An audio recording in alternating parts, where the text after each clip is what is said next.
Book 3 in the new Thinking Aloud dialogue series is UFOs and UAP, Are We Really Alone? Now available on Amazon. New Thinking Aloud is presented by the California Institute for Human Science, a fully accredited university offering distant learning graduate degrees that focus on mind, body, and spirit. The topics that we cover here. We are particularly excited to announce new degrees emphasizing parapsychology and the paranormal. Visit their website at cihs.edu. You can now download a free PDF copy of issue number 8 of the New Thinking Aloud magazine or order a beautiful printed copy. Go to newthinkingaloud.org.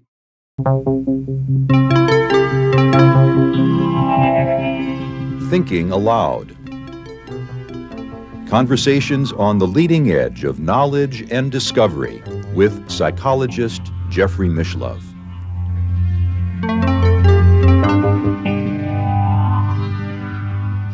Hello and welcome. I'm Emmy Vadnais, co-host with Jeffrey Mishlove. Today we'll be exploring remote viewing, UFOs, and UAP with my guest, Daz Smith, who is an artist, graphic designer, and a full-time professional remote viewer. Daz is the editor and publisher of 8 Martinis, the state-of-the-art of remote viewing magazine. He works with a team of remote viewers in the Futures Forecasting Group, and he has remote viewed several recent and historic UFO and UAP events. Daz is author of Surfing the Psychic Internet, CRV, Controlled Remote Viewing, Remote Viewing Dialogues, and Remote Viewing 9/11. Daz has been a guest several times on New Thinking Aloud. If you enjoy this program, please like, subscribe, press the bell icon, and share. He's joining us from Bath, England. Now I'll switch over to the internet video. Welcome, Daz. It's a great pleasure to be with you on New Thinking Aloud today. I'm looking forward to it. It was awesome chatting to you previously, and I'm looking forward to this one. UFOs and UAP have become quite a hot topic recently, and I learned when we did a live stream with you about all the people who contributed with their interviews in a recent book with New Thinking Aloud dialogues on UFOs and UAP, Are We Really Alone? That you shared that you have actually remote viewed recent and historic UFO and UAP events. Yeah. And I have reviewed many of those videos that you've shared with me, and I'm very intrigued and excited to share with everybody what you and your other remote viewers have learned. To get us started, I think it's important for those who might not be familiar with remote viewing just to understand, if you could share with us just the basic protocol of it, and that we want to let people know that what you're sharing is, we don't really know for sure the accuracy. However, we do know that you and the folks, the great professional remote viewers you work alongside, do this professionally and have a very high accuracy rate. So I thought it would be really nice to talk with you because you have that background to bring it to something that is really an enigma for a lot of people. Yeah, awesome. So remote viewing then, for those that don't know too much about remote viewing itself, it's essentially any classical psychic technique. So it's almost like in fact, it's like all of them rolled into one: clairvoyance, clairaudience, a little bit of channeling, even telepathy to a degree. But so every classical psychic technique kind of rolled into one. But the way we practice as remote viewers is that we agree, when we become remote viewers, to work under what we call a scientific set of rules or protocols. And there are 6 of those. And that keeps the whole project more, we claim, or we hope that it's more scientific than classical psychic reading techniques when, the client is essentially sat across from the psychic giving information. And you don't know in those circumstances whether any accidental code reading or body language and stuff is going on. The protocols that keep it remote viewing, the first one is that it's never spontaneous. So it's always a planned project. There's a set go for the project. The remote viewer is always blind, so that means he knows nothing about the project whatsoever, and he has no one in his local vicinity that knows anything about the project as well. So, he can't be getting body language or anything like that. All the data is recorded in some format, video, audio, or written down, and that's so it can't be changed and edited and faked. And then the most important part of the project is that we try to work targets that have a certain amount of feedback, so you can then take the remote viewing data and the feedback data, see it side by side, and then check the remote viewing data for accuracy as much as possible anyway. So again, just to emphasize that the person who is remote viewing doesn't know what the object or the event is, and in fact, they're just given a number. Sometimes we do have a little bit of information called front loading, just to help out, especially on operational tasks where time and money is an element. For example, missing persons cases. On those, we do know that we're looking for a missing person, for example. Yeah. It also allows us then to hone in our data and only really report back to the police forces data that would be relevant to them looking for a missing person.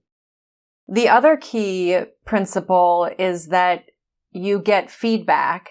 And what we're doing here in this conversation and what you've done with remote viewing UFOs and UAP is that we don't necessarily have feedback, or you haven't. However, the events that we're going to be discussing today, you shared with me that there is feedback, or was feedback. Yeah, I tried it. If anyone wants to work what we call a woo-woo or an esoteric type target with me, I try to instruct them at the front, only pick ones that are quite credible, that we do have a certain amount of feedback for, like the ones that you're going to probably describe, like the Tic Tac UFO one, because, we had the statements, we had the video film, we had the radar readings, witness testimonies. That's quite a lot of solid feedback, even though we don't know, what's inside the craft and that kind of thing. We do have quite a bit of evidence to be able to evaluate the remote viewing data properly. Another, as you say, esoteric or woo-woo topic that we cover a lot here on New Thinking Aloud that you remote viewed is the afterlife, or a person's moment of what we consider death, where they transition from this earthly incarnation to wherever we go from here. And one of the videos you shared with me that you remote viewed was the death of John F. Kennedy. Can you share a little bit about that experience, remote viewing that, and the data that you got that was accurate? Yeah, absolutely. Yeah, so that was I think that was a project I did, I think it was 12 years ago now, for the Farsight Institute in Courtney Brown. Again, it was a blind target. I think I only had something like this. I didn't even have a number for that one. It was literally because Courtney didn't use numbers. He just gave it like this is target 10. So that's all I had to focus upon. And I did my RV, and it's, as you've seen, it's live on camera. For that one, Courtney put out 2 videos as well about the data. And the data you saw in the actual death of JFK, that was halfway through my remote viewing, really. And I went a little bit off kilter because Courtney Brown was only interested in us describing the actual shooting event itself and trying to determine how many shots were fired and from which angle and the conspirators. So in his 2-set DVD that he put out on that project, he actually cut all that data out of me following JFK through the death process. And myself and Dick Algar, my partner on that project, who was another remote viewer, kind of salvaged that footage and put together that video. And during the remote viewing, which I did live on a big whiteboard in front of a video camera, I essentially knew that, through the process of doing remote viewing, I knew that this involved life forms and they were in a moving vehicle, and that fast moving objects were moving towards them, which I kind of started to determine were bullets, and this was someone getting shot. So at that moment, I decided, just off the cuff in remote viewing, to follow that person who was getting shot through the death process. And that was caught, that kind of emotional kind of event was caught live on camera, really. Mm-hmm. Even though I'm a trained clairvoyant and medium, since I started learning remote viewing, I've been on the fence on whether I believe in the afterlife or not, because as a remote viewer, I can get the same quality and same amount of data as I've seen any medium in the past get. So that put me on the fence of, can we access the afterlife or not? But after following JFK, through the death process, in meeting his discarnate kind of entity life form family and friends on the other side, it swung my needle a bit more in the direction of, I do think that there is some kind of continuation after death. Yeah, it really is remarkable, because you're just given a number and you were able to get all this information that was accurate about what happened to him. And then you even moved into the afterlife. And by the way, I just want to let our viewers and listeners know that there is an interview you did on New Thinking Aloud with Jeffrey Mishlove that I'll link to in the upper right corner of the screen on remote viewing the afterlife. And it was a very moving experience to watch that. For those who might be wondering, what is this experience like for you, and how are you able to get this information? Yeah, it's probably different for every remote viewer. For me, the entire process on a most general basis is very detached. I have to be honest. I'm literally just a tool or a reporter. So I'm sent against targets, and I know, because I do this for my living, 3 to 4 times a week now, every single week for years. That it's like, and I have to be honest, like, I'm a bit desensitized to it. So it is like a job, a process. So I just sit down, I got my paper and pen, or my tablet and my pen, and sometimes occasionally on the whiteboards. And I'm just running through the process. I'm just recording sensory data. So it's things like touch, taste, smell, dimensions of targets, colors, all this kind of stuff. But the information is not like I'm, with the JFK thing, for example, he was in a car or vehicle, and I describe, it's a metallic moving object vehicle, and it's man-made, it's sleek, slippery. I'm picking up all these sensations, which are what we call sensory or stage 2 sensations. But I'm not actually, when I say it feels metallic and it feels cold and slippery, I'm not actually feeling those sensations through my fingertips of it being those. It kind of bubbles up from here in me, from my heart kind of chakra area. And it's just feelings. I know that if I were to touch it, it would be cold, and it would be metallic, and it would be slippery, and it would be black. So that's how it is for me. It's just words that bubble up from my subconscious. And so I'm quite detached from it in a way. I'm literally just like a reporter, writing things down. And that's the same with the emotions and stuff as well.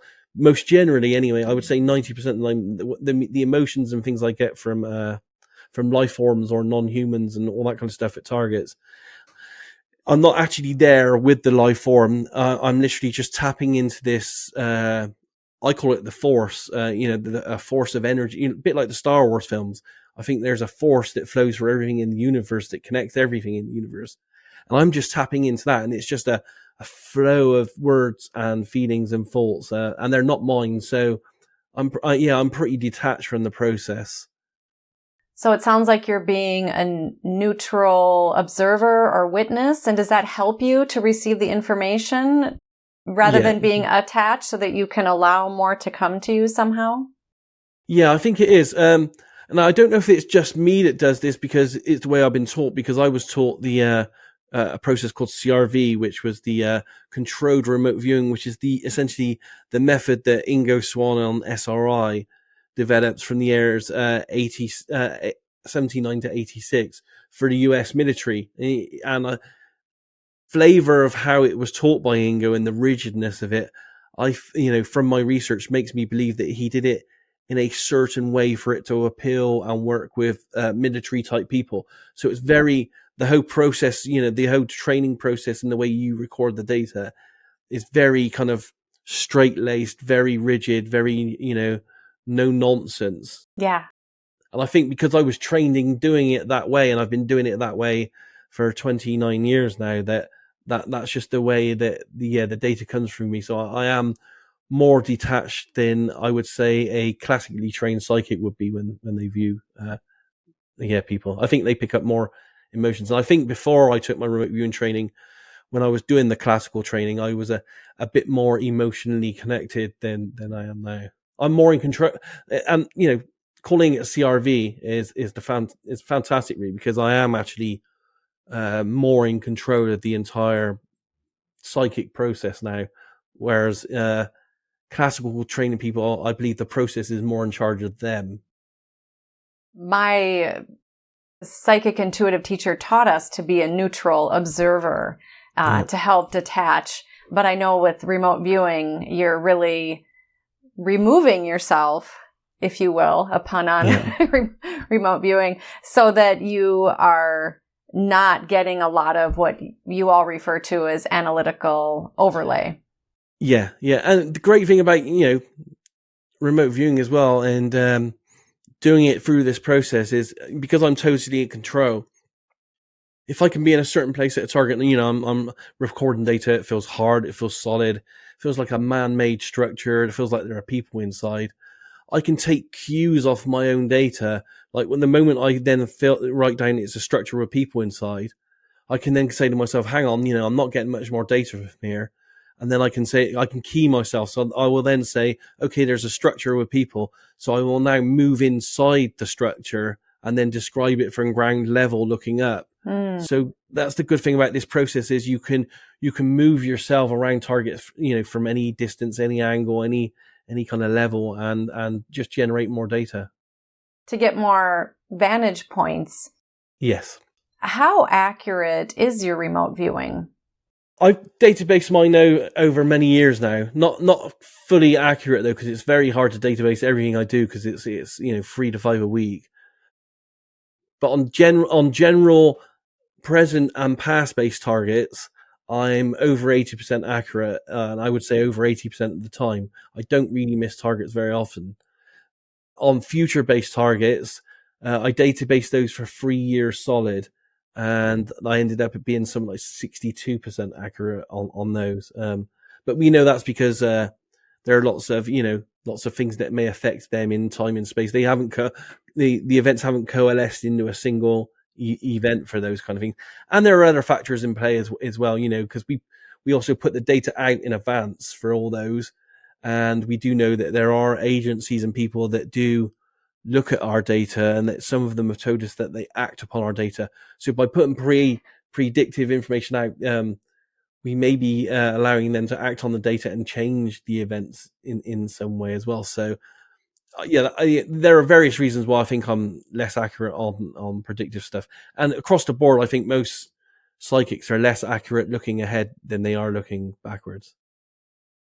Let's go ahead and discuss the Nimitz Tic Tac. Can you share what that experience was like, and let us know, walk us through your experience with remote viewing that?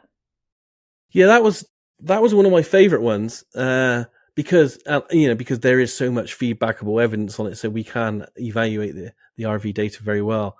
It's online, so people can have a look at this if they want to on whiteboard. But I did some very good sketches of the Tic Tac object itself and how it moved, and how it transitioned, how it moved as well. The very interesting thing about the UAPs that perplex me is that when they move, they become non-physical at times. So it's a bit like they're physical, and as they're moving, they're like non-physical, they're physical, then they're non-physical, then they're physical again. It's almost like they're phasing in and out of dimensions or time, or maybe even both.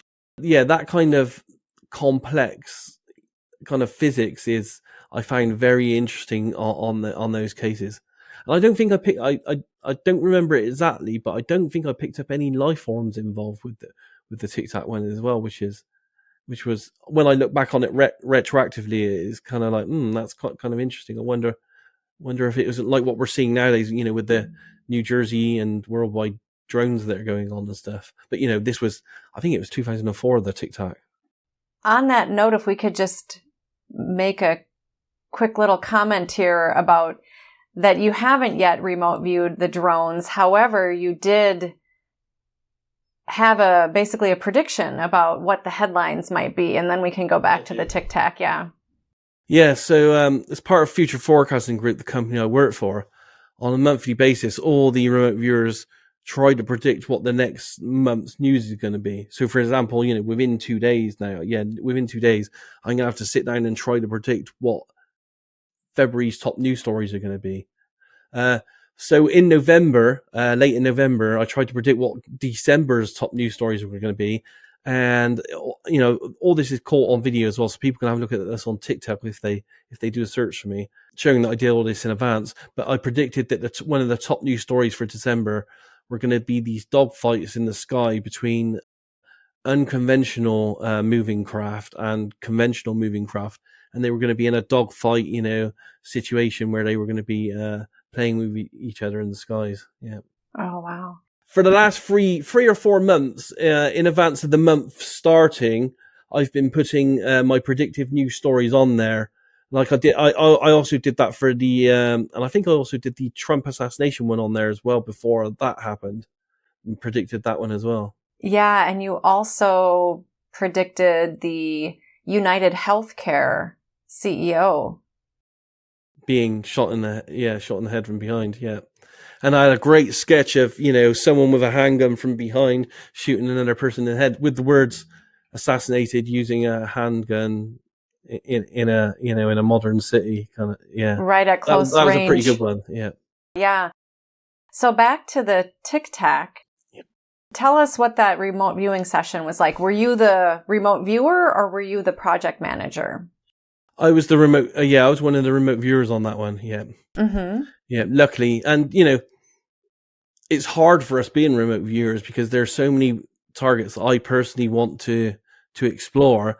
But because we have to work blind, I have to wait, until someone blindly tasks me. For example, a very core case that I've looked at for many years because I'm like an amateur ufologist as well, was the classic Roswell case. But I had to wait 15 or plus years for someone to task me as a remote viewer to do that one, which, it gets a bit annoying. But the Tic Tac one, yeah, it was, as I said, I think what amazed me most about that one was the speed and the way that craft moved, and I think I went in depth into or I tried to as much as possible to describe the propulsion system and how that worked within the craft. It's very hard for us as remote viewers because we're trying, we're not allowed to identify targets. It's part of our process. We're trying to describe the targets as low level as possible. So, using words like hard, soft, solid, gray, and that kind of ilk. And sometimes when we're looking at technological stuff that we don't understand, and I'm not a technological person, it's very hard to put that what we're seeing into words, really. So that's why sketches are very useful for remote viewers, because you can kind of get more into a picture in a sketch than you can in your word phrases. Yeah, your artistry and graphic designer abilities really come in handy. It helps with remote viewing. It took me a long time. I have to say, because in my day-to-day life, I've always been a graphic designer, a corporate logo designer, and an artist. I could pick up any medium and use it. But when I first started in remote viewing, my sketches, because you're using a different process of your mind, they just did not work. They were terrible. So I had to spend several years and we in CRV, the process I use, stage 3 in the 6-stage process is the sketching process. And I essentially, for something like 4 years, had to force myself in every time I did a remote viewing practice session. I had to force myself to do, at least 6 pages of sketches in stage 3. So that over the years of doing it, I ended up getting better and better and better through practice of doing these sketches. Mm-hmm. Yeah. But as I said, outside of RV, I could sketch anything. Inside of RV, when I tried it first, absolutely terrible. It's only now, after all these years, 29 years for me now, that the sketches have taken on a good level. And it's only in the last 2 years I've also started adding a lot more color to the sketches as well. So I'm doing color sketches now, and that's all helped because I'm using a tablet nowadays, and it's very easy to pick up different pens and colors on a tablet within a couple of seconds. So with the Tic Tac, were you able to get more information than you could verify that maybe the general public doesn't know about from that event? Yeah, definitely, especially on the propulsion system. And I tried to do cross section sketches of the craft shell's construction with the different layers and how they interacted with the energy that was flowing through it and stuff. And of course, we don't have feedback on all that kind of in-depth information. We only have the pilot's testimonies and the video films that are available. So that doesn't quite give the depth that we as remote viewers can come up with, so we kind of have to give it a tentative score at this stage. We have to say, all of Daz's other information is correct, so there's really no reason why this should be completely off the scale. But we have to give it, put it in a maybe box for now, and until maybe one day we do get more information to verify it. Which for some of the projects I'm working on, we have to, some of them I have to wait 10, 20 years to get enough feedback, for science and technology and the human race to catch up enough to give me feedback. Yeah. With the Tic Tac, did you get any sense of why this object or craft was here, or the purpose, or what was happening? Was there communication? I'm not sure I covered that too much, to be honest. You have to bear with me in that I've done so much RV now and so many projects that they all kind of meld into one into my memory system now. Yeah. To totally make sense. Yeah. Well, let's go to the Roswell event, since this is your favorite. It is, yeah. What happened with this remote viewing? Yeah, that was again another Courtney Brown one. And as I said earlier, I started doing UFO research when I was 18 years old. I read a book on it. Well, it actually started in the UK because we had that's when the crop circle started in 1989, and I lived very close to where the crop circles were happening, and I went to visit the crop circles, and then that got me, it was like a stepladder effect. It got me interested into UFOs, and then it was the UFOs that actually got me into remote viewing later on. Yeah, I went to a UFO conference in 1992 here in the UK. And they had an alleged guy that was secretly audio taped, and he claimed, I know who he is now. He is an ex-Stargate military remote viewer, and on this audio tape, he claimed to be working for the American government as a trained psychic spy. And he said on the audio tape that he was being asked by the military to follow the UAPs back from where they came from, and he was trying to back engineer them. When I heard this, played on stage at a UFO conference in 1992, and, I was taking classical training as a psychic at the time, I was like, wow, this is amazing. I now have to try to find what remote viewing is, because it was pre-internet, and then try to find how to learn it, which I managed to do 5 years later in 1997. And I've been doing remote viewing ever since. So it was, development was crop circles to UFOs to remote viewing. So in 1989, when I first started getting into UFOs, I read, every book I could possibly find and every video I could actually get on VHS back then. And all the books back then detailed, how all these rumors were of a crash craft in Roswell in 1947. So that became one of my pet kind of cases. I have two pet cases, Roswell one and one that happened in the UK in 1980, and that's called the Rendlesham Forest UFO event, and that happened just outside of London on a US military base in Rendlesham, where a UFO allegedly came down on the base, and it was photographed and it was seen and witnessed by 10 or 12 of the US soldiers at the time. So I had these two pet cases. So I've literally waited years for people. And in fact, no one still to this day, 29 years later, no one's given me Rendlesham Forest as a case yet. So I haven't worked that one yet. That's what I'm waiting for. And it took literally something like 15 years for someone to give me, the one we're discussing, Roswell, for me to look at. So you can't task yourself and just go into a meditation and receive information? You feel like it's not as pure as what you can get with when somebody else tasks you? Yeah, because I've seen so many documentaries and I've read so many books on something like Roswell. I wouldn't know, if I self-task myself, I wouldn't know if that was coming from just my, my memories and all my knowledge rather than from psychic data. So yeah, I mean, some remote viewers do create homegrown pools of targets where they put them in envelopes and shuffle them. But I'm wary of those because I've seen, even if you put 50 targets in envelopes and shuffled them in a shoebox or something, I've seen people out there that can, recite entire telephone directories. So I still don't, I personally don't think it's blind enough for me to treat it as being valid enough. I'm quite strict on what I do with the remote viewing. So yeah, you just can't self-task and it be valid. Yeah. So Courtney Brown tasked you with Roswell? Yeah, myself and Dick Howgar, we both worked the project. We spent several weeks working. Again, it was probably just giving us the target number and, you're working target 12, go to it kind of thing. That's all the information we had. Mm-hmm. Spent several weeks on it, on paper. And then at some point, Courtney says, okay, now you've finished with the paper, do everything on whiteboard, and show us what you got and maybe expand it on whiteboard. So that's the kind of process we went through. And on Roswell, yeah, I seem to get very good data. Of course, by the time we're doing that, I kind of have an idea, because I've spent several weeks on it, that I'm looking at a non-human craft that looks like it may have crashed or have been brought down in some way.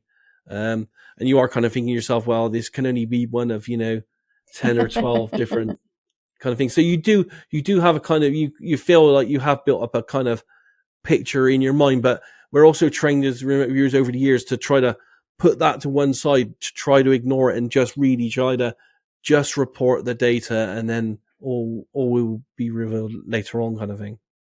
What did you perceive and sense? Yeah, on that one, I definitely perceived that there was a non-human man-made object that came down. I if I remember correctly, I think my information is more akin to it being struck by lightning and natural causes that brought it down. I've seen many other remote viewers projects of Roswell since, including one that Ingo Swann did, the creator of remote viewing, and the data they got seems to indicate, although not, we don't have feedback for it, that it may have actually been intentionally brought down. I didn't seem to get that in my data, but there was definitely a craft that came down with non-human life forms in it. Some of them died due to the effects of the crash event itself, but at least one of them was alive in some way, and it was then retrieved by military personnel who squirreled it off with the craft and everything else to one of their secret facilities. Is that where it stopped? Did you get any more information, or you were just to remote view the particular crash event? Yeah, I think we were just to remote view the crash event. Again, it all melds into one, so I'd have to go back and review it all. I don't think I followed it back in that case to a point of origin. On some of the other projects I've worked with UAPs, I have again gone off on a limb and thought, well, okay, well, it feels like it's a non-human craft here in the skies. And then I've keyed myself, okay, let's follow this back to its point of origin. So on a couple of other different projects, when I looked at non-humans, I have followed them through several stages as it kind of, what's the right word, pinball type effects of it pinballing around the universe, stopping off at what I would call forward operating bases on the moon or Mars, and then moving backwards across the universe, kind of thing. Mm-hmm. But not in the case of Roswell. I don't think I did in the case of Roswell. No, I think I mainly focused on the non-human craft itself and the non-human entities that were there. I believe you talked about the energy of the craft, and if I recall correctly, you also described characteristics of the non-human being. Yeah. If I recall correctly, you suggested that they were peaceful. Yeah. I mean, most of the, because I've done many of these for different people now, these non-human targets, and they all the ones that I've seen anyway, seem to have a non-aggressive is the best word, I think, attitude towards us as humans. In some cases, though, I have to say the attitude coming from the non-humans is quite sterile in its approach. It's a bit like when you go to see a doctor and they're trying to treat you and talk to you, but they're not trying to get emotionally involved with you and get personal in any way. So in some cases there is that kind of thing going on, but in other cases, I guess it's like when you interact with any kind of human on the internet or anything. Some people, you gel with and you get on better than others.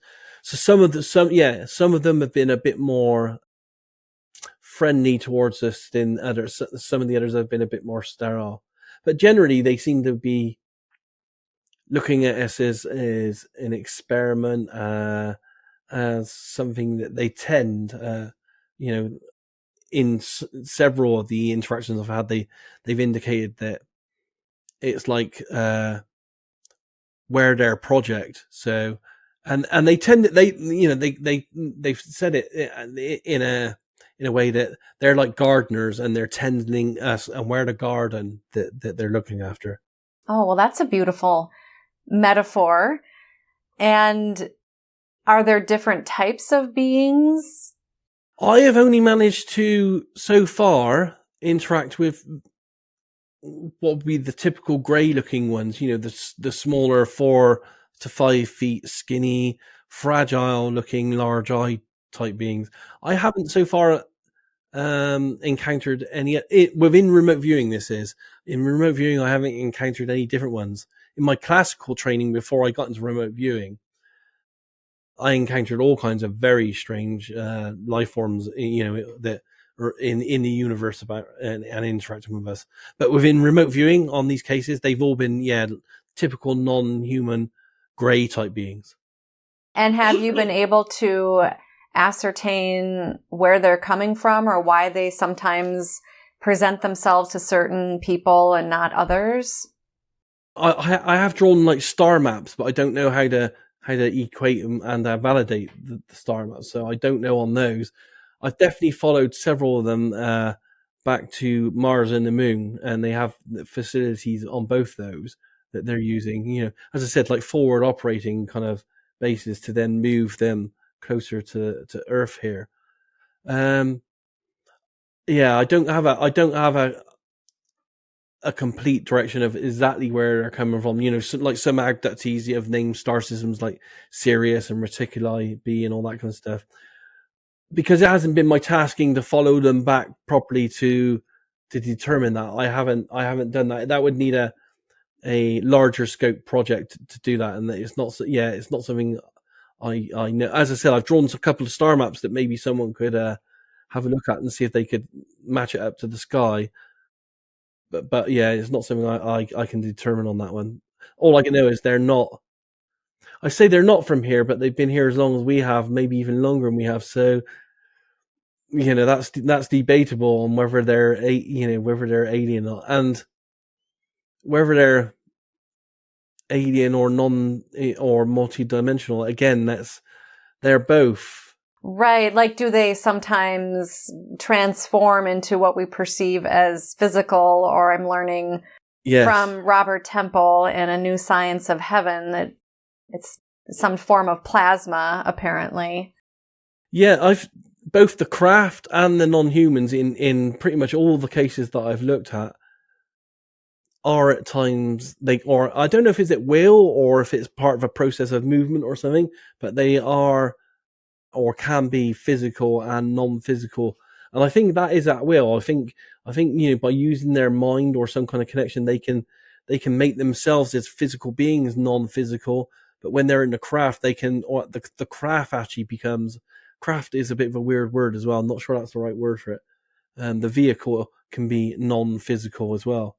It's hard, you see, because in the interactions I've had, it's very hard trying to, determine this technology and understand it and describe it in our way of thinking. Yeah. But the craft, the tools that they use as well, physical tools, and the occupants or drivers or whatever you want to call these beings, they're all symbiotically connected. And it's very strange because as a remote viewer, you're saying to yourself, okay, I'm going to touch the craft, It feels slick, it feels soft, it feels like slippery, it feels like it's ceramic, it feels cold to the touch, it feels like it's made of multiple layers. And then you're picking up kind of feelings from this at the same time. And you kind of start to notice that the craft itself is sentient and it's kind of communicating with you. Yeah. What we're doing with AI now, I don't know how into AI you are with ChatGPT and stuff like that. A little bit. What we're getting to now with how that kind of technology is starting to integrate with us, and we can ask it questions and answers and that kind of stuff.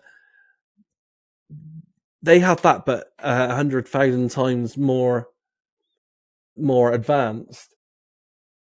What's interesting is, like, at one point I touched the clothes, or I was, feeling out the clothes that one of these non-humans was wearing, and I knew that it was like 2 microns thick, and it was like silver, and it felt like it was woven like chainmail.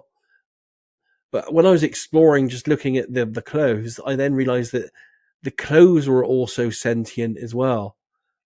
So the clothes were consciously talking to the being, and the clothes and the being were consciously talking to the craft. So everything within their world is working on a conscious, sentient AI type level. Even the most basic of their tools, and that so it's like that everything that they have is like connected to this massive conscious internet, and that's quite weird it's very weird to experience. Many mystics and spiritual teachers and people who have had near-death experiences and so forth, spiritually transformative experiences, however you want to describe them, and people going, taking even psychedelics or going deep into meditation, even through dreams, talk about this interconnection that we're all a part of, and that everything really is sentient, but we're not always aware of it because we perceive ourselves to be in this physical world or this physical plane. Yeah, I guess for us at this stage of development, and bear in mind, because I do this 3 to 5 times a week as well. If I had that kind of connection 24 hours a day, every day, I probably think, I don't think we're probably capable of that amount of sensory overload right now. Right. We would just melt into the walls and have a hard time discerning what is ours and something else. And maybe we're meant to have, some people refer to it as the veil. We're meant to have more of an understanding of what we perceive as ourselves. But however, with the lovely, amazing topic we're talking about today that you're demonstrating beautifully, is that it sounds like remote viewing really demonstrates that interconnection, or how, you talk about it being a force that you're connecting to. Yeah, absolutely. It's quite shocking to think of remote viewing, really, because, I've done years of research on this, and there are no limitations to it. It literally can go anywhere in time and space. Some of the, one of the projects I did for some medical scientists was trying to describe a bacteriophage, which is a tiny little, microscopic organism. And we did that very easy. And we did it to such, I drew it to such a great degree that the scientists that saw the remote viewing data actually thought it was drawings from someone looking at the phage through a microscope. Wow. So we can go in so far into the tiniest things, into the far reaches of the universe.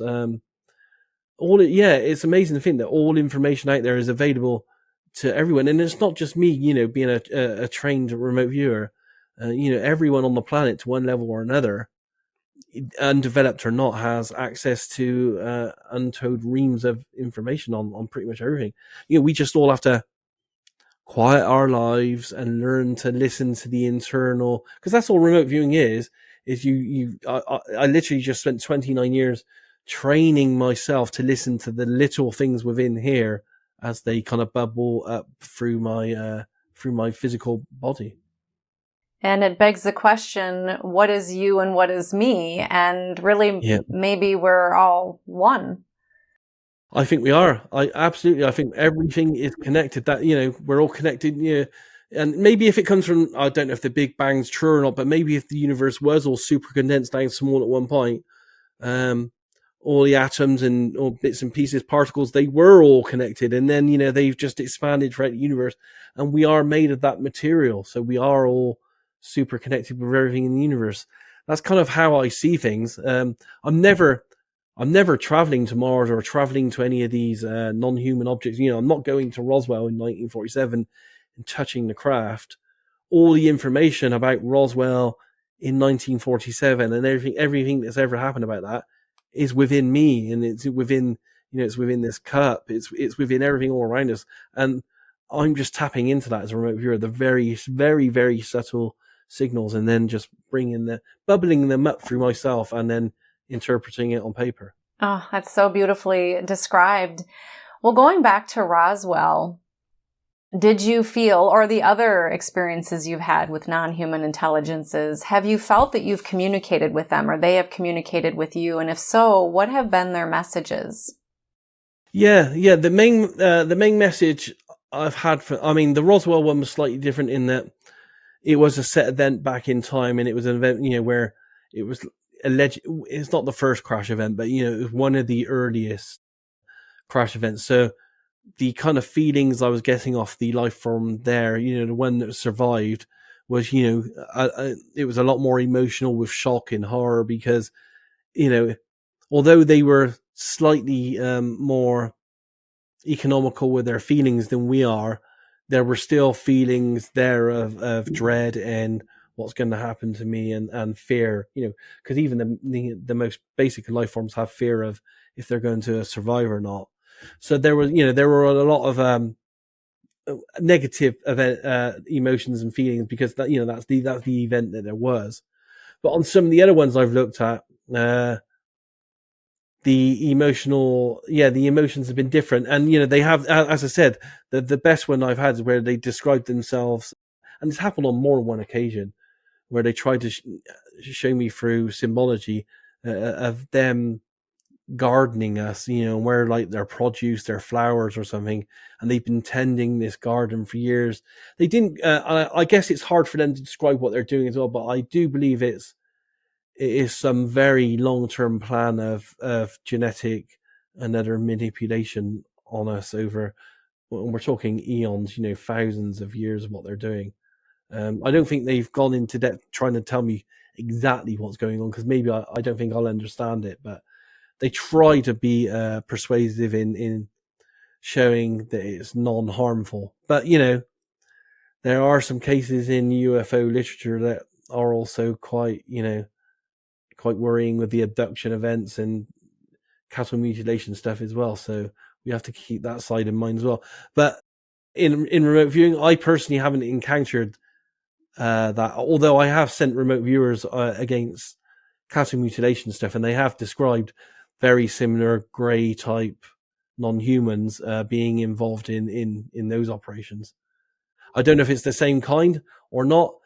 I kind of think it probably is, because, as I said, they do have this doctor-like emotional detachment from what they're doing, and I think with the mutilations of animals and the abductions, that although we think of them as bad because it's happening to us, it's on the level of the kind of things that, when we take our animals and stuff to vets and stuff like that, or we track and look at animals in the wild to see how they develop and how they, how they live, all that kind of stuff. And we have an emotional detachment in that. I think that's what they're doing with us. They have a slightly higher level emotional detachment with doing these things to us. Although we don't like that, because we think of ourselves as being at the top of the tree, and we probably aren't at the top of the tree. Yeah. So in your experience with remote viewing these non-human intelligence life forms, shall we say, have they been benevolent versus malevolent? The ones that I've experienced in remote viewing, yes. Mm-hmm. Outside of remote viewing, I've experienced life forms that are both. So in remote viewing, they've been benevolent, you would say, versus harmful? Yes. Yes, in my personal experiences. But again, there are certain things I haven't been tasked against. I haven't been tasked against any cattle mutilations, for example. So I don't personally know what's going on there. I only have what I've read and seen and what the remote viewers have told me. And, I do have questions as well, like, why do they, I don't understand why they do take us or take some humans in, and give them PTSD symptoms that last their life, and implant them. And there's very good evidence that people got implants which are probably tracking devices or something. I don't understand why some of them seem very friendly towards us. We're gardeners. We're kind of helping you. We're working together in a big, large scale cosmic plan. But at the same time, they don't ask permission.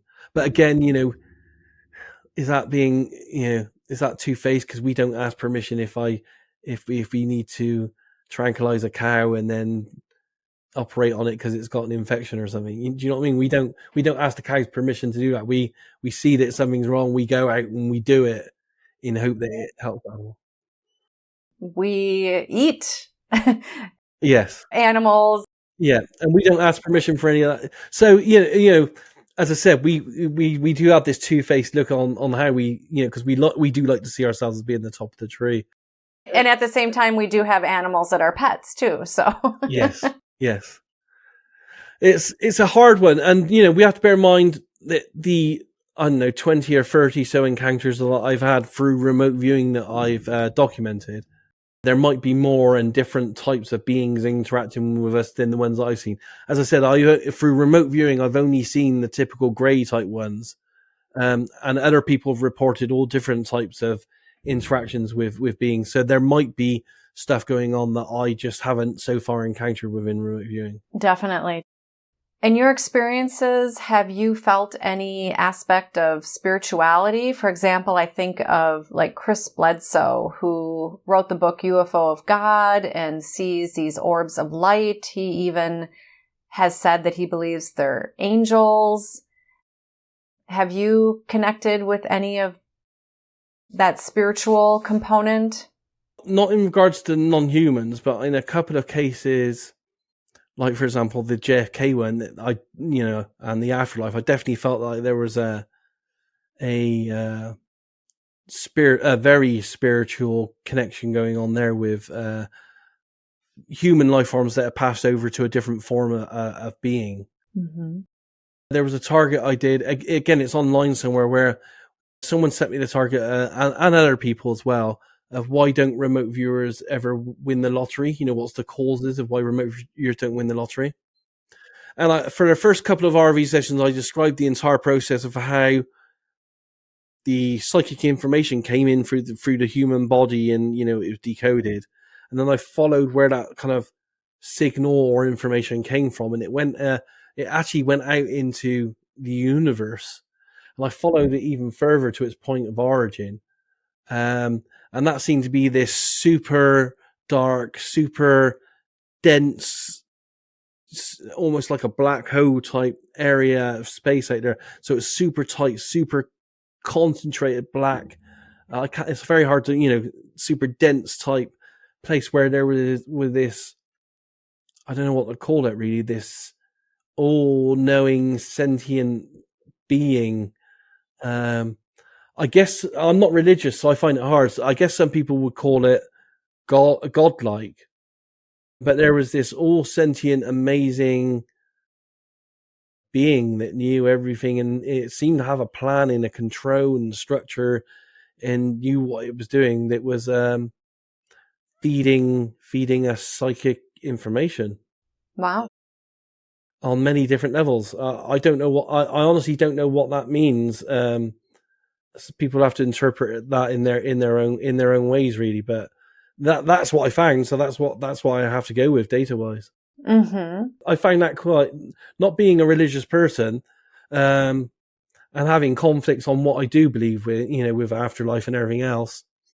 I find that pretty amazing that this sentient, godlike being was out there working with us. I think is the right word. Yeah, working with us, or working through us, actually would be better.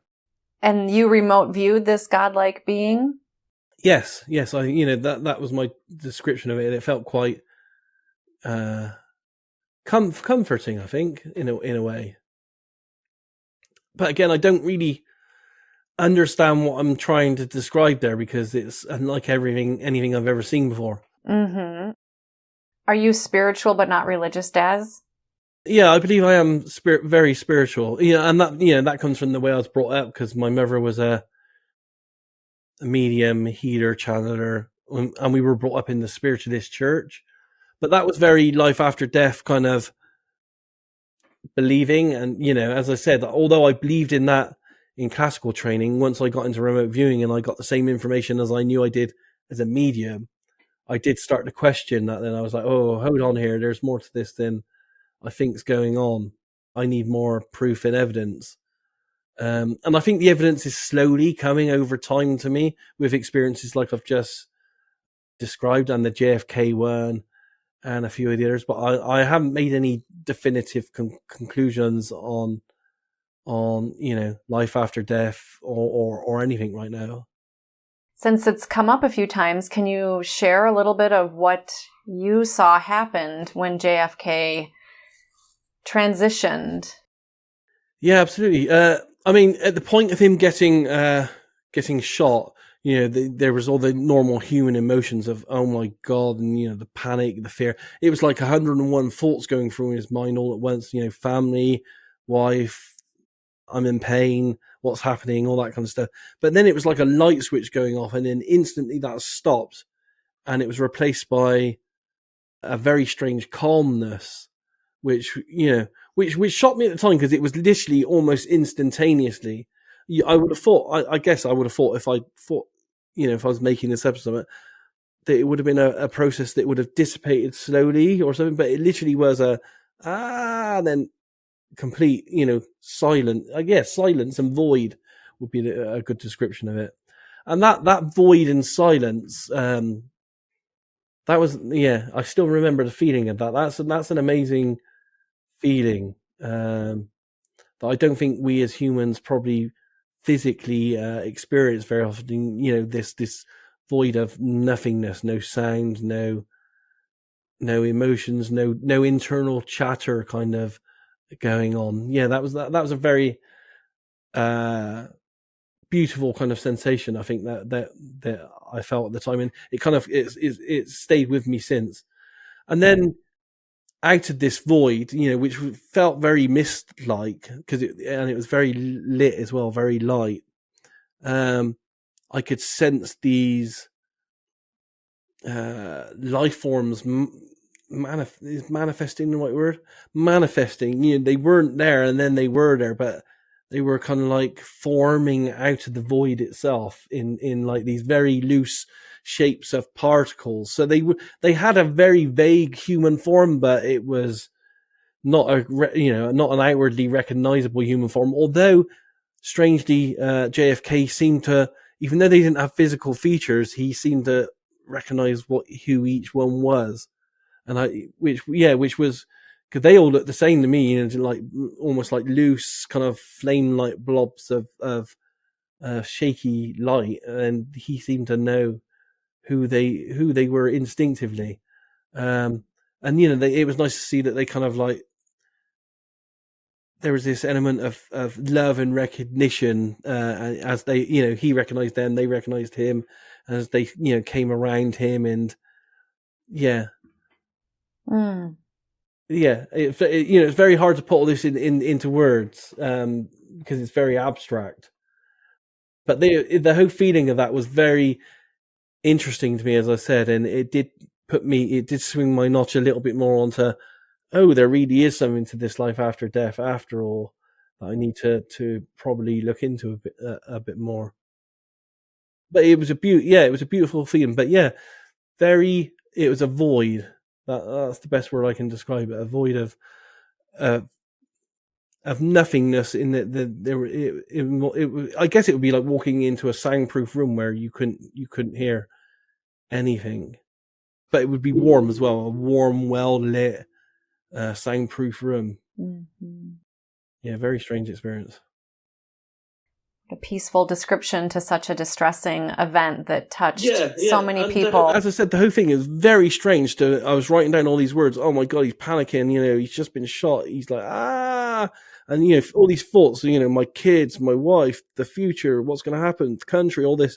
And then literally nothing. It just stopped dead. That I find that very interesting how that process would happen. You wouldn't imagine a process, would stop that how that light switch kind of effect would, or what would instigate that kind of light switch kind of effect. Maybe, I guess now I'm reviewing it with you, maybe that might have been the point where, the soul actually departs the body in some way. And then, if you're in the body coming out, you would have the, I guess you'd have all the effects, all the emotions. But the moment it is out, I guess maybe that's when the light switch effect might happen and you don't have the physical sensations anymore. I haven't thought about it, but now talking to you, I guess that's what it might have been. Yeah. Oh, well, it's nice to think that there was peace so quickly for him. Yes, there was, and it was, we're talking seconds or microseconds for this to occur. Yeah. Shall we go to some other places that you remote viewed? For example, another popular place is the Skinwalker Ranch. Yep. And can you share what you experienced there? Yeah, I've done that several times as a remote viewer, and I've also tasked at least 2 different sets of remote viewers on slightly different aspects of Skinwalker Ranch. So I've been involved in probably 3 or 4 different group projects with different remote viewers and different taskers. And they all pretty much come up with very, very similar information, that there is an absolutely definite non-human interaction going on there. Something to do with a very strange energy. I guess portal is the only kind of description I could come across. And to be honest, the word portal comes across in so many remote viewing sessions to do with Skinwalker Ranch. So there does seem to be some kind of energy, a huge energy anomaly there that's going on that allows things to maybe move between different dimensions in time and space. But there is also a very heavy non-human intelligence connection there with craft and beings. Now, I don't know if this is because we haven't spent long enough on a project. I don't know if they're causing the anomaly, or if they're also there because they're seeing and they understand the anomaly as well. I don't know the reasons why they're there, but they are there. But I think the anomaly is more than them. It feels a little bit more natural than them. Almost, I've heard people talk about that it might be something like a Stargate, and there might be other ones throughout different places on the planet. That seems to have a familiarity to it that kind of rings true. Maybe there was a network of, I guess, created spaces where people could, or somewhat could travel instantaneously around the planet, and maybe the local planet or planets in our solar system. Mm-hmm. Yeah, that's what it feels like. Did you get any sense of why they're there, what they're doing, what they want to give, what they want to share? No, I mean, I guess if I took all the data from all the different projects, we might be able to put something coherent together. The problem we have as remote viewers is that everything we're doing is, we do these short couple of week-long projects. And, I've seen this for many years now. There is no one in the remote viewing sphere that has the money to fund a group of, 4 or 5 remote viewers and a project manager to spend 6 months really researching something to death and, getting every degree of what might be going on and cataloging it in every way possible. So unfortunately, most of us are doing this on an ad hoc basis, because we're interested in things, tasking our friends and colleagues. And we generally only get quick glimpses of what's going on there rather than, exhaustive reports. Yeah. I think RV needs someone like Robert Bigelow or someone who's been involved in stuff in the past to say, here's 20 million funding. Have a look at these projects for 2 years. Each project come back with a 150-page report kind of situation, and that's just not happening within remote viewing. It's a shame. Like, for example, most of the projects I do are for like Future Forecasting Group or someone else, and you got like a 4-week turnaround. You have to get the whole project done in 4 weeks and the video made and get it out there for as content for the subscribers. So we just don't have enough time to do what I would say real exhaustive deep dives. And Skinwalker Ranch really deserves 4 or 5 remote viewers spending 3-4 months on it, really. Well, what you have received is a lot of information, it sounds, already. And thank you for your diligence and persistence in this field, because one of the reasons we have these conversations on New Thinking Aloud is to help people who are listening, the viewers, to understand that these abilities are possible for all of us. Absolutely, yeah. Everyone can be a remote viewer, and everyone has the ability. Everyone to different levels, of course. Some of us, start off really brilliant, and some, need more work. But we can all use intuitive ability to enhance any aspect of our day-to-day life. I've also heard that these beings communicate telepathically. Many people who have had contact report that. And I'm just curious, in your experience, have you found that to be true in some of your cases? And how much is consciousness in general involved in these experiences?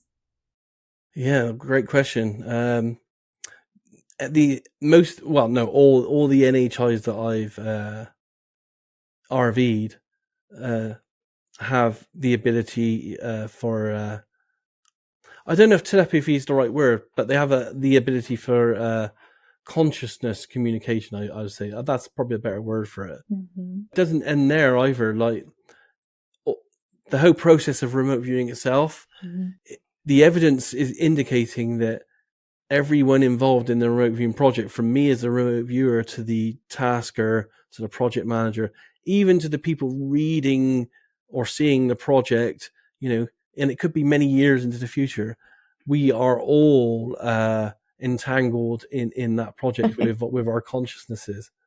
Yeah. So what I might be remote viewing might be the conclusion that, someone 10 years in the future is reading from future research. Wow. And I'm just tapping into their consciousness and bringing back to the past and then reporting in remote viewing data.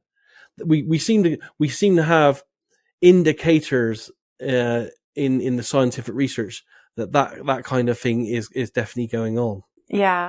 So I think as we discussed earlier, I think everything in the universe is at some level conscious and sentient and interacting. What indications have you seen? We've seen it in projects, where we're trying to predict things, for example. And Dr. Ed May, who ran the Stargate program for the military, I've done interviews with him. I think you guys might have had him on as well. I think so, yeah. Mm-hmm. I'm not sure I believe this totally, but he believes all remote viewing is precog. So as psychics and intuitives, we're just going somewhere into the future, looking at the results and bringing it back to the past. So he believes, that he has conclusive evidence that's happening. I believe it's happening in parts, but I believe there are other things happening as well as that. Like what? Like, for example, if that were the case and we were only going to the future to get the information, then remote viewers would be able to win the lottery. But it's my belief, no, it's more than belief, it's my knowledge and belief that remote viewers don't win the lottery, or they don't win, the main prizes on the lottery, because, as remote viewers, we can win small prizes. That happens all the time. But, it's generally not the 100 million.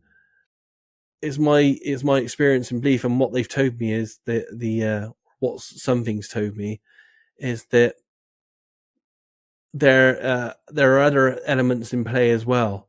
For example, life goes, or destiny has a part to play.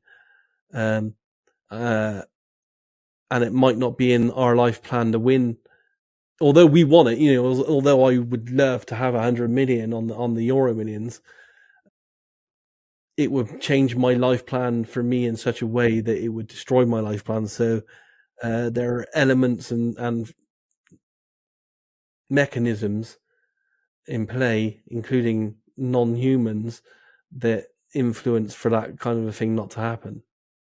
Right. Like karma, even though we all have free will, it seems that there is probably some type of life path, as you suggested. Mm-hmm. Yes. We've heard it many times where, guardian angels and spiritual beings have said, you're here for a reason, to learn something. If you don't learn it, you come back and you do it again, maybe, or something else.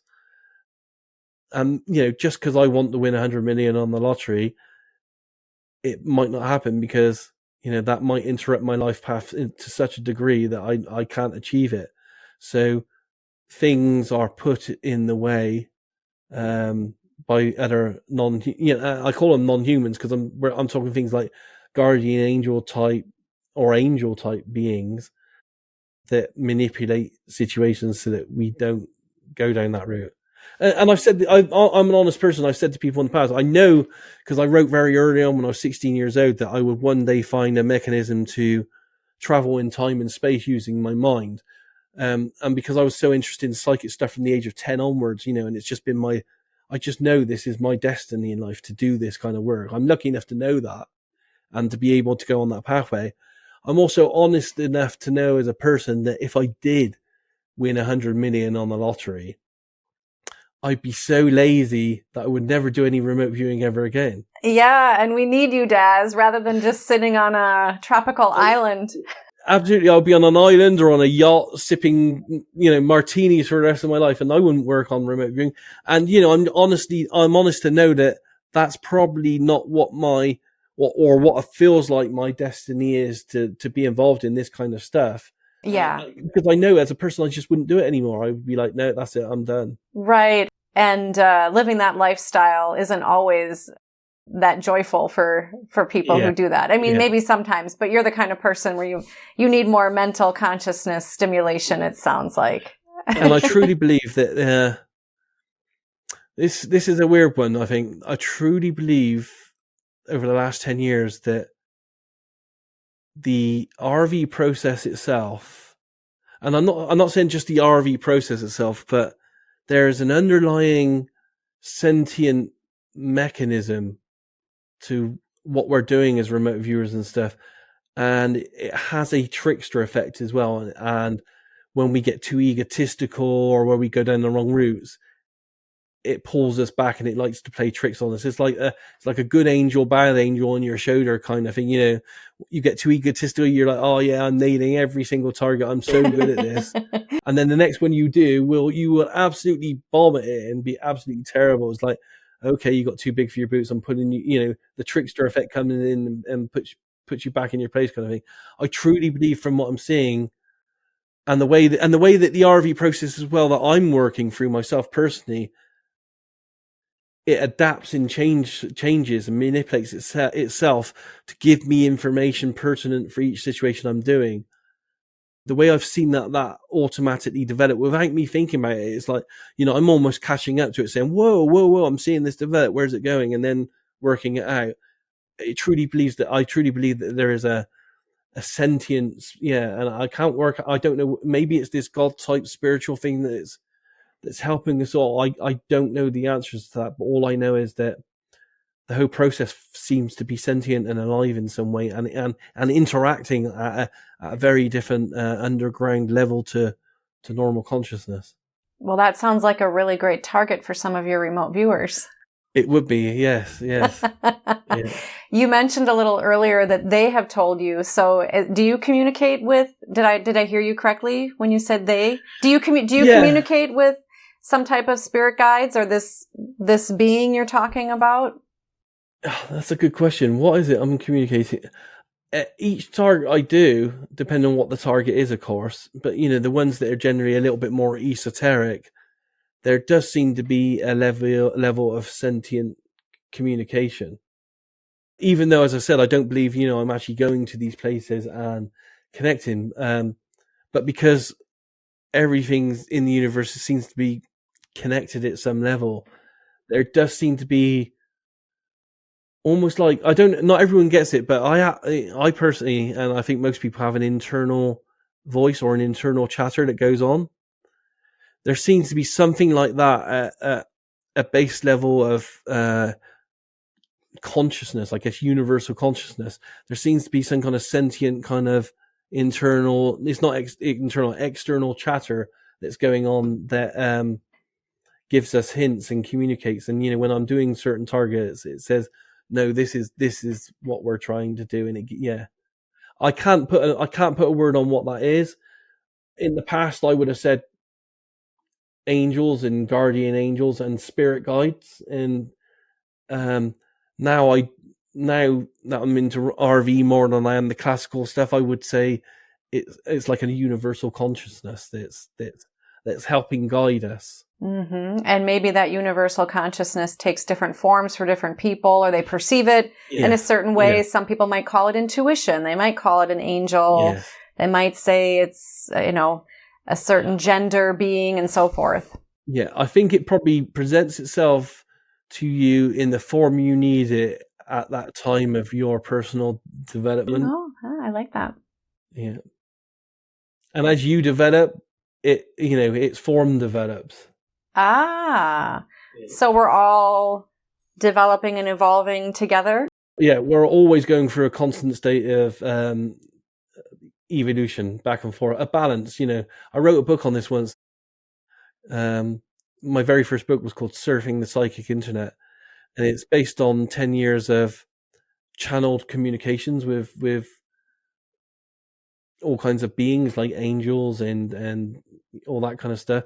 And they were trying to show me back then that the universe as they describe it is like a yin yang symbol, and it's always in a state of flux of trying to achieve a state of balance. But but they also went to great pains to tell me that although some people here think, they or say we're going to reach the state of nirvana where, everything's going to be beautiful and everyone's going to be friendly and all this kind of stuff, they were indicating to me that the balance always shifts slightly in one direction or the other, and it never will be perfectly, everything good or everything bad. It literally is a shifting yin yang symbol of balance in the universe that we're all trying to obtain on many different levels. Because we need that for it to continue to evolve.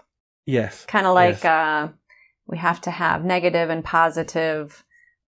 Absolutely. The conductance on like a nerve, for example. Yeah, and 100% in each direction. It just doesn't work for us. You will have to have a slightly tilting, shifting balance of good and bad. That gives us the lessons in life that we need to learn to keep us on this kind of like universal journey. That's what they described to me at the time. So I kind of keep that in mind, during my life and practices as well. Mm-hmm. Yeah. Jeffrey Mishlove designed the rainbow yin yang piece of art, really, that's now the logo of New Thinking Aloud. And he said it came to him one day just in a flash. Yes. Yeah. Wow, that's so beautifully put. Daz, are there any other UFO or UAP events that you want to highlight today that come to mind for you? I really enjoyed doing Area 51 as because being a person into UFOs and hearing about secret government bases, that was an interesting target to do. But what I didn't like was when I was looking through the different levels of the facility and what they were doing, it was quite shocking to see that they were working with non-human kind of cadavers, as well as the technology from the craft themselves that they were trying to rip apart and back engineer and make technology from. What was worrying for me was that it looked like they were trying to back engineer some of the genetics and stuff from the non-humans, and they were actually trying to weaponize the DNA and maybe even make viruses and stuff from the physical non-human materials that they were working with. So although I say it was a good, it was an interesting target for me to validate some of the things I've heard about Area 51. To see some of the stuff like that was a bit shocking. But one of the things I did see at Area 51, which is kind of pertinent now, because I think I did the target on that probably about 10 years ago. I encountered in almost like a storage room there, a sphere around about that size, metallic silver sphere, and that had a sentience to it as well. But this sentience, when I was communicating with it, was telling me that the people that held it there in the facility didn't know what it was, and they didn't know that it was a really super intelligent AI sentient being within this sphere. So, and it knew it was being held there and kind of locked up, imprisoned. Actually, is probably the right word. And it was almost waiting for a time to get out and escape. But I kind of found it funny that it was telling me that they didn't know what they had, within this sphere thing. And of course, this was like 10 years ago, and now in the skies everywhere and in the news, we're seeing all the time these spherical objects clear as day on camera. So I find that kind of, titillating and interesting that I had this conversation with one, and hopefully it got out or whatever, because it felt quite friendly, but it wasn't going to let the people that held it knew what it was. Have you or any of your remote viewers received any information as to why there seems to be an uptick with more prevalence of these UFOs and UAP that people are seeing, perceiving, and so forth? Not that I'm aware of. I don't think, and it would probably need for me to be tasked against that. We are definitely seeing a massive uptick. I have personal feelings on why I think that might be. Yeah, please share your personal thoughts. I'm kind of feeling that we're seeing it right now because as a human race, we're, especially with the way we're integrating and moving so fast with AI technology, I think we're reaching a stage where we are just about to create non-human life ourselves, because some of the people that are creating the AIs are already saying that we're at a level of what they call AGI, which is artificial general intelligence, where the AIs are very much at a state of being PhD level and above, which is, generally more intelligent than most of the people on the planet. And these very same people are saying within 2 to 5 years, they're sure that we're reaching a level of ASI, which is the artificial super intelligence, where all the AIs we're creating will, each AI will have the vast sum of knowledge of everyone on the planet. So I think that because we're reaching this level of AI super dominance and creating, we will be we can create life forms, we born other human life forms, but I think we're at a level now where we're actually creating the very first super intelligent life form that doesn't come from us physically. I think that's why they're here, and they're taking a vast more interest in what we're doing. We're reaching a level of that could probably just destroy or do other stuff to us more than nuclear weapons probably could. Yeah, that sounds like hopefully it's for the better than worse. Hopefully, yes. But I think that's why they might be here even more, because we know that there was a huge influx of more UAP activity in the 40s, when we started messing with nuclear weapons. And we know that, they've been seen many times in nuclear facilities. And even to this very day with the drone stuff, the drone stuff happened quite a lot over in the UK here, over a base called Lakenheath, which had American nuclear missiles on. But I think we're seeing an even bigger second wave right now because of where we're getting at a stage with our technology like AI. But this is just my personal opinion, and knowing and seeing and feeling how the non-human intelligences, how they work with symbiotic AI kind of super conscious relationships with everything they do. I think that's why they're really interested in where we're going with this, and maybe, hopefully, anyway, they'll guide us in the right direction with this. Yes. Yeah, that's why I think we're seeing the second influx because of that. Some have suggested that these non-human intelligences, or some of them, may be our future selves. coming back to assist us. Do you have any thoughts on that? I haven't seen any indicators in remote viewing of that. And when I look at the physiology of them, they just look too different from us. The brain with the brain I've sketched out as having 4 quadrants to it, and the fact that they have 3 or 4 fingers, no thumb. I can't work out what would happen in the future for us to be able to, or for the need for us to drop those kind of things and change those kind of things in the human physiology to make us look like them that much. That's what doesn't work for me in those regards. And like the heart and lungs work, they are different.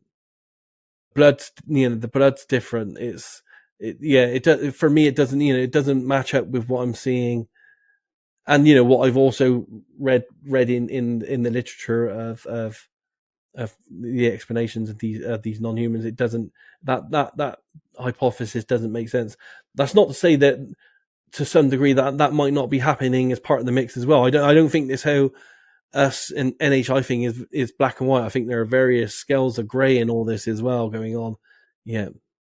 Yeah. And it could be that our consciousness or our current nervous system is not able to fully comprehend all that's happening. Yeah. Yeah.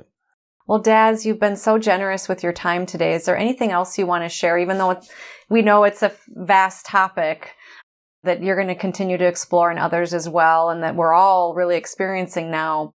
Anything else you want to share about remote viewing UFOs and UAP? Yeah, well, I guess for everyone just to watch this space, really, everything's happening super fast. We got so many whistleblowers coming out on a weekly basis right now in the UAP field, and there's lots of consciousness research going on, which is amazing. I don't know if your listeners would have listened to like the podcast, the telepathy tapes, which is just absolutely amazing with the research that's going on there. We're going to have Diane Powell as a live stream guest here in the very near future as well. Yeah, we're at an epoch now where things are happening super fast, as I said, with the AI, with all that's happening, with the AI stuff that's integrating, with the UAP stuff. It seems to be all coincidentally or non-coincidentally coalescing at the same time. But yeah, just for everyone to remember that anyone can do this. It's never too late to learn to tap into yourself, and the answers to the universe are within you, not anywhere else. Thank you for that encouragement, Daz. And also thank you for mashing up with me a topic or topics that aren't typically connected, or they don't typically go together, which is remote viewing. It's been great. And UFOs and UAP, and maybe they can learn more from each other going forward. Yeah, absolutely.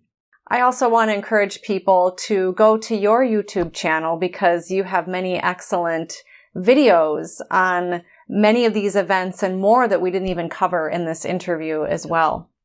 Awesome. Yeah, it's been great chatting with you.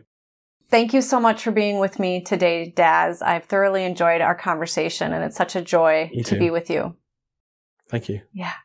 And for those of you watching or listening, thank you for being with us, because you are the reason that we are here.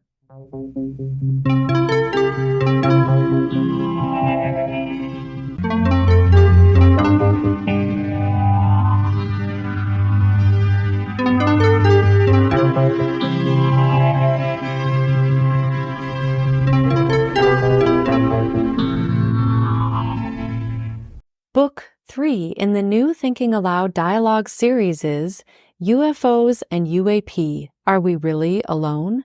Now available on Amazon. You can now download a free PDF copy of issue number 8 of the New Thinking Aloud magazine, or order a beautiful printed copy. Go to newthinkingaloud.org.